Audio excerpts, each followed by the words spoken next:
नमस्ते सर्वांना। आज आपण मँगो मस्तानी कशी बनवायची ते आपण बघणार आहोत। त्यासाठी लागणारं साहित्य आहे, मी इथे व्हॅनिला आईस्क्रीम 2 स्कूप घेतलेला आहे, त्यानंतर साखर घेतलेली आहे, दूध घेतलेलं आहे आणि मँगो आंबा धुवून स्वच्छ धुवून त्याचे काप करून घेतलेले आहे।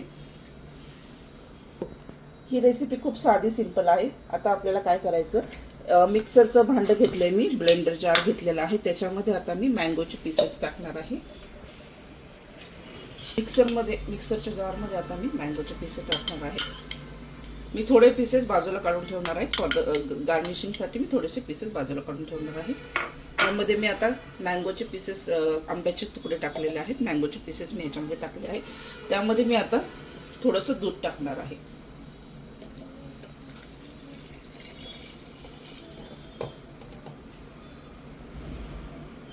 आणि साखर मी 2 टेबलस्पून टाकत आहे।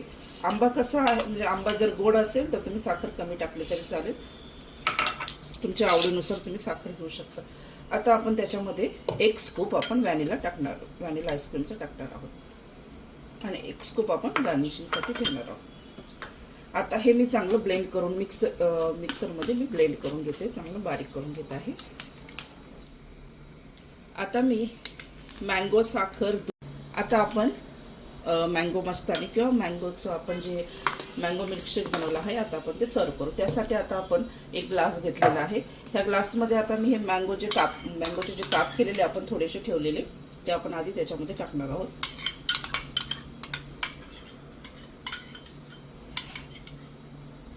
त्यानंतर आपण आता जो मिल्कशेक बनवला आहे तो आपण ह्याच्यामध्ये ओतणार आहोत। मँगो मिल्कशेक ओतल्यानंतर आपण त्याच्यावरती आपण 1 स्कूप आईस्क्रीम ठेवलेलं होतं, ते आपण त्याच्यावरती आपण ठेवणार आहोत।